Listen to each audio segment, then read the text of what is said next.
ବିରୋଧ କରୁଛନ୍ତି। ସେମାନଙ୍କୁ ବୁଝେଇ ଦିଅ, ଟଙ୍କା ପକେଇ ସେମାନଙ୍କ ମୁହଁକୁ ବନ୍ଦ କରିଦିଅ। ଶୁଣୁନାହାନ୍ତି? ଠିକ ଅଛି।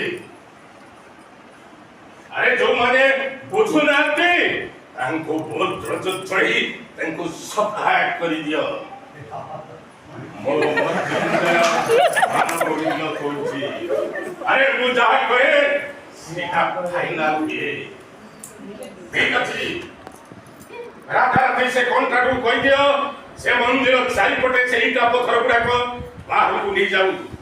ଆଉ ମୋ ସାନ ଭାଇନାରେ ସେ ଫ୍ୟାକ୍ଟ୍ରିଟା ହବ। ରହୁଛି।